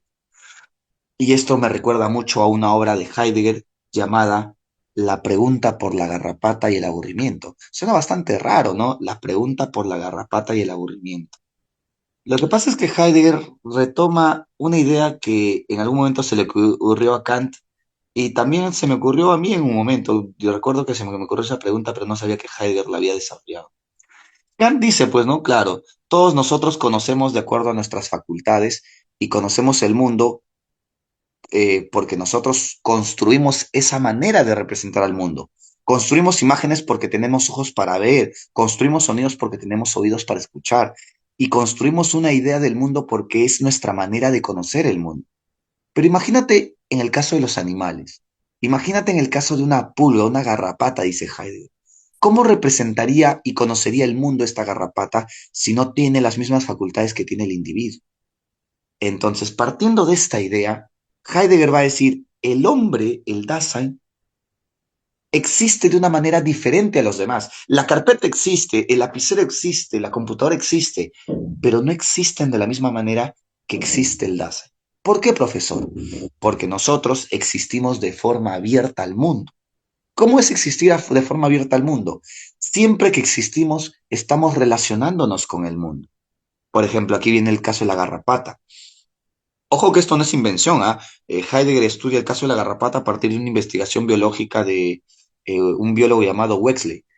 Entonces él dice, ¿no? La garrapata simplemente se sube a los árboles o se sube a cualquier plataforma y espera ahí. Espera ahí a tener algún estímulo de calor, algún estímulo de algo vivo por el calor y se aferra, pero si no pasa nada, se queda ahí esperando y puede morir en la espera después de 30 años. Obviamente una garrapata puede vivir durante 30 años. En ese sentido, la garrapata es como si tuviera una tendencia a relacionarse, pero de una única forma. La garrapata solo se relaciona a través del calor y el aprovechamiento de otro individuo. Pero el hombre no, el hombre existe relacionándose con todo a su alrededor. Tú estás sentado sobre una silla, te relacionas con la silla. Tú estás viendo una computadora, trabajando en la computadora, te relacionas con la computadora. Siempre estamos relacionándonos con los demás y con nuestro entorno. Eso es existir de forma abierta. Esto es lo que se llama ser en el mundo, ¿ya? Y por otro lado, la segunda característica que presenta nuestra manera de existir, dice Heidegger, es que el hombre es un ser para la muerte. Segunda característica, el hombre es un ser para la muerte. ¿Qué cosa quiere decir ser un ser para la muerte? Ser un ser para la muerte es existir de forma limitada. Y es que como seres humanos, al comprender lo que somos, también buscamos comprender lo que podemos ser, nuestras posibilidades, y nos proyectamos a futuro. A ver, dices, a ver, ¿qué puedo estudiar? Puedo estudiar medicina, puedo estudiar derecho, puedo estudiar contabilidad, psicología. Al pensar en el futuro, piensas en todas las posibilidades que puede ser, pero te encuentras con una posibilidad que es la más certera y segura que va a pasar. De todas las posibilidades, la más certeza, la más certera o segura es que vas a morir. Ese es experimentar la muerte. La muerte no como el fin de la vida. Para Heidegger, experimentar la muerte es experimentar la sensación de que en el futuro, tarde o temprano, mi existencia se va a acabar. Eso es la muerte, entender el límite de mi existencia. Entonces dice Heidegger, cuando nosotros experimentamos esto a través del aburrimiento, en el aburrimiento se nos manifiesta este límite, nosotros podemos aprovechar esta experiencia o desperdiciarla. Justo el día de ayer estaba con un amigo que no veía hace tiempo y me dice, no, oye, antes estaba muy estresado, ansioso, y eso me afectaba a nivel psicológico porque estaba triste, me deprimía y pucha, no disfrutaba tanto la vida. Pero desde que soy más consciente de que esta es la única vida que tengo y no se va a volver a repetir, no puedo desperdiciar la única vida que tengo, me dice. Incluso si voy a almorzar y voy a comer, no como apurado, me detengo comiendo, disfruto mi comida. Es más, hago una pausa, pongo música, trato de disfrutar al máximo porque sé que lo que estoy viviendo en algún momento se va a acabar, tiene un límite y por eso lo disfruto al máximo. Esa es la otra característica del Dasein. El Dasein es el único que puede comprender que a futuro su existencia tiene un fin y si acepta ese fin puede potenciar su vida, disfrutarla al máximo y desarrollar todo lo que no hace. Él me dice, oye, me dicen que debería casarme y tener familia. No, no quiero, prefiero dedicarme a la música, prefiero dedicarme a otra cosa. Él prefiere vivir su vida al máximo, disfrutarla al máximo, digamos así. Eso es lo que hace alguien que acepta la muerte, pero aquel que no quiere aceptar la muerte, prefiere creer que hay una vida después de la muerte o prefiere creer que la vida aún puede tener mucho tiempo, ¿no? En el fondo, ¿qué hace? Vive desperdiciando su vida, dice Heidegger, ¿correcto?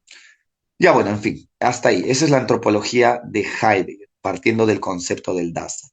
Dos autores más y con ello acabamos. Había un chico de la facu que prácticamente ya había acabado la carrera y murió porque mientras hacía sus serums se volcó a la ambulancia. Exacto, ¿no? A veces nos olvidamos de vivir y de disfrutar.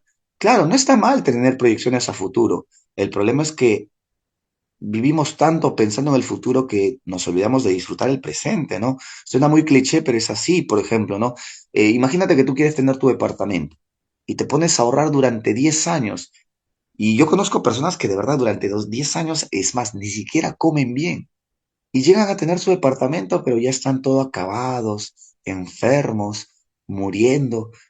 Y en realidad, pues, no está mal, como digo, proyectarse a futuro, pero no olvides también de que la muerte puede llegar en cualquier momento y tienes que disfrutar tu vida, porque nada nos garantiza que haya otra vida. Nada, como ya he dicho, la única garantía que tenemos es que tenemos esta vida. Bueno, en fin, continuamos. Hablemos de Taylor. Taylor y Nancy Fraser son autores que ya abordan otra problemática. Ya no abordan el problema de la esencia, no. Ellos abordan el problema de la identidad, la construcción de la identidad, ¿correcto? Aquí Taylor propone la teoría del reconocimiento basándose en la teoría de Hegel, ¿correcto?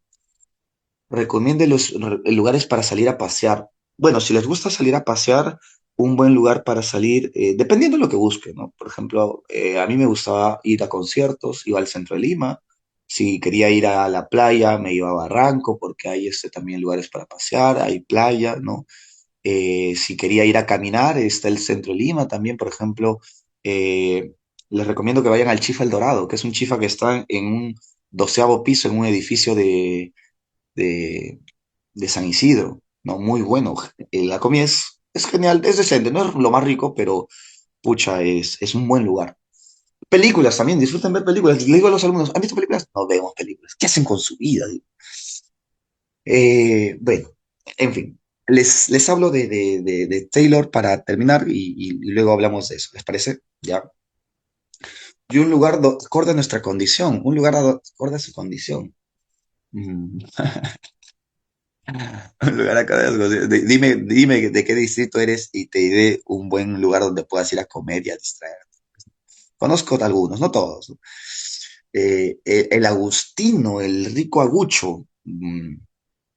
En el Agustino, picante el Agustino. Pucha, el Agustino está cerca de la Victoria, cerca de 28, es en particular, encima del cerro, lo demás. No, quédate en tu casa, mejor quédate en tu casa, la verdad.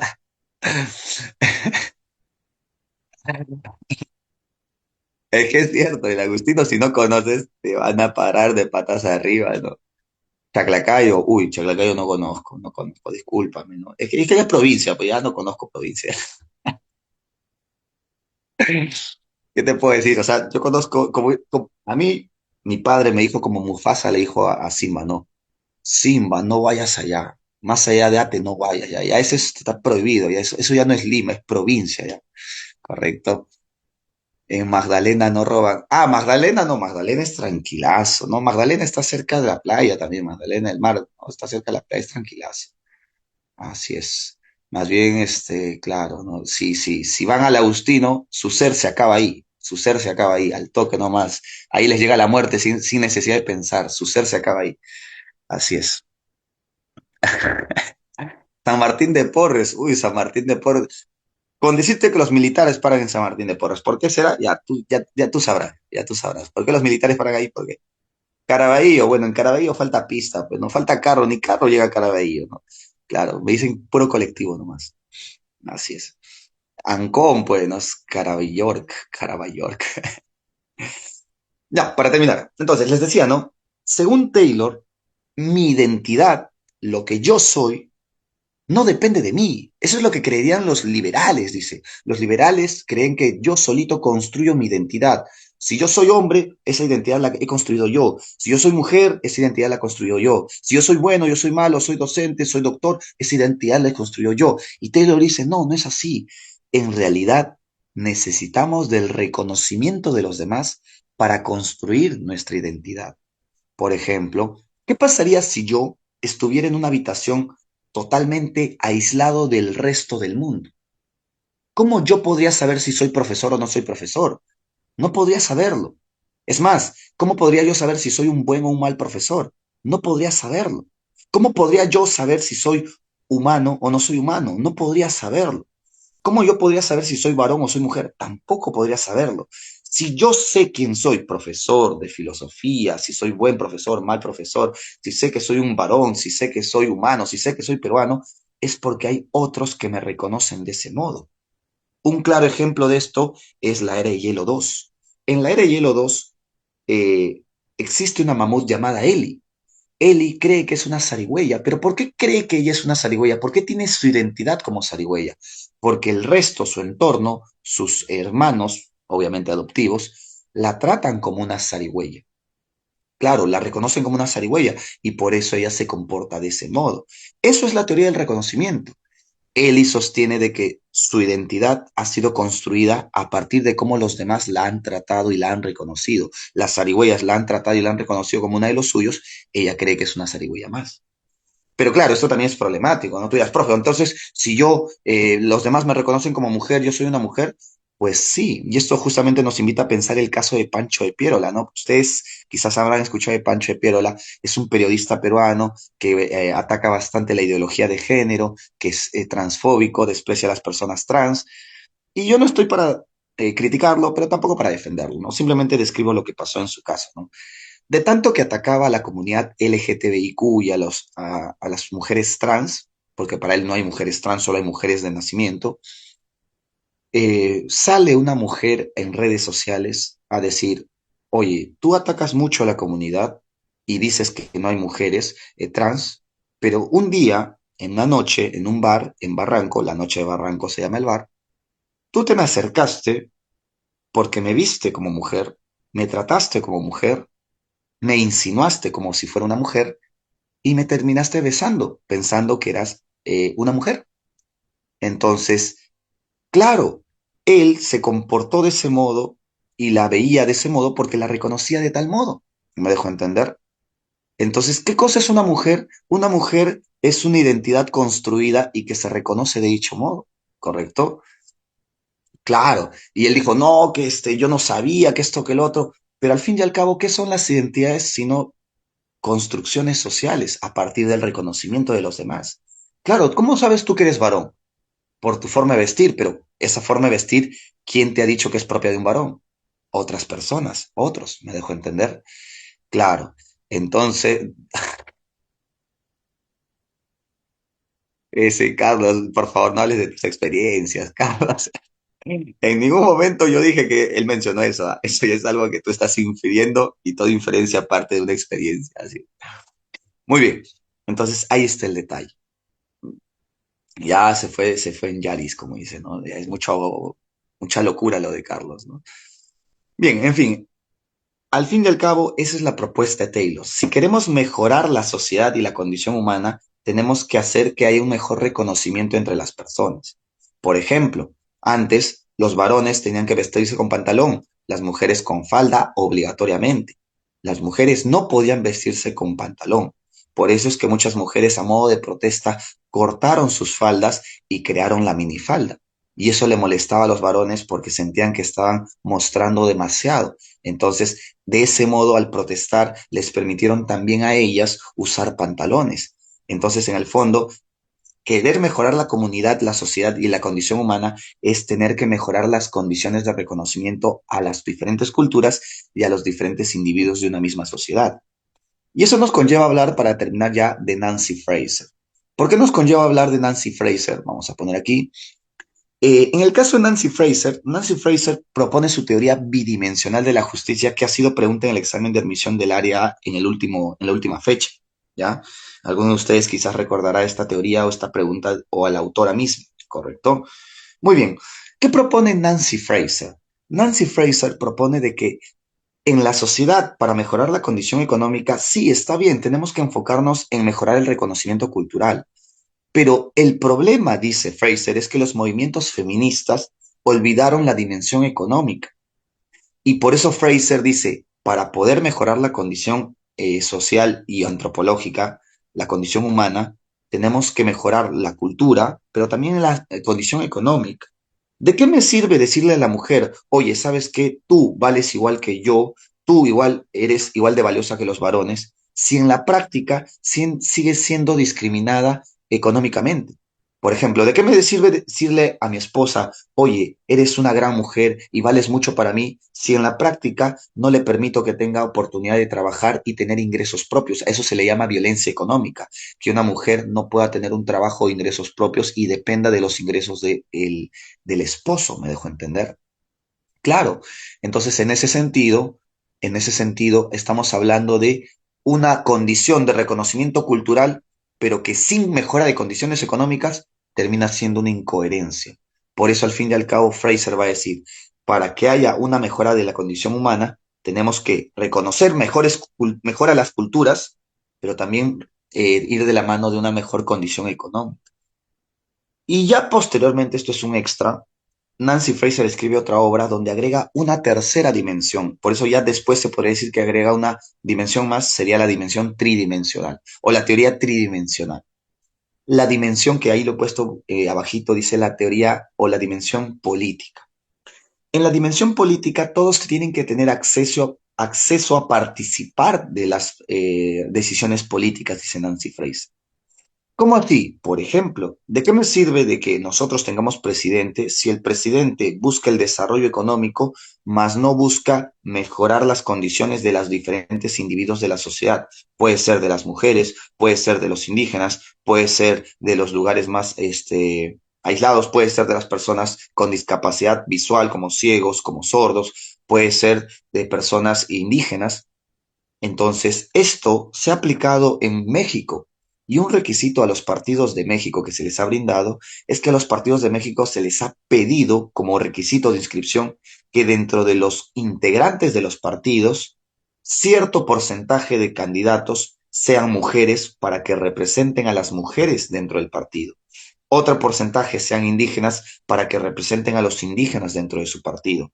Otro porcentaje sea de discapacitados para que representen a los discapacitados. O sea, a través del tercer criterio se busca que todos tengan acceso a representación política. Porque yo, que soy una persona que tiene ojos y puedo ver, yo jamás, o por lo general, no me voy a poner de manera a proponer políticas a favor de los ciegos, porque muchas veces no es mi realidad, no es mi experiencia. Claro. Entonces, por eso mismo propone que debe haber mayor apertura política. Bueno, hasta ahí. Sería todo, muchachos. La teoría completa. Las claves se las mando a su tutora para que les pueda compartir y estas fotos también. Voy a preguntar si hay mejores fotos porque hay alumnos que tienen su iPhone y le han tomado foto a las pizarras. ¿Ya? A ver si por ahí me comparten. Les voy a consultar a los alumnos si tienen fotos y si es así, les comparto unas mejores fotos, ¿vale? Nos quedamos hasta aquí. Una última duda, consulta antes de poder retirarme tan rápido que son las 12 ya. Claro, que no se dieron cuenta, es que soy muy bueno, soy muy bueno, soy muy bueno. Mentira. Ya, nos quedamos hasta ahí entonces, muchachones, ¿sí?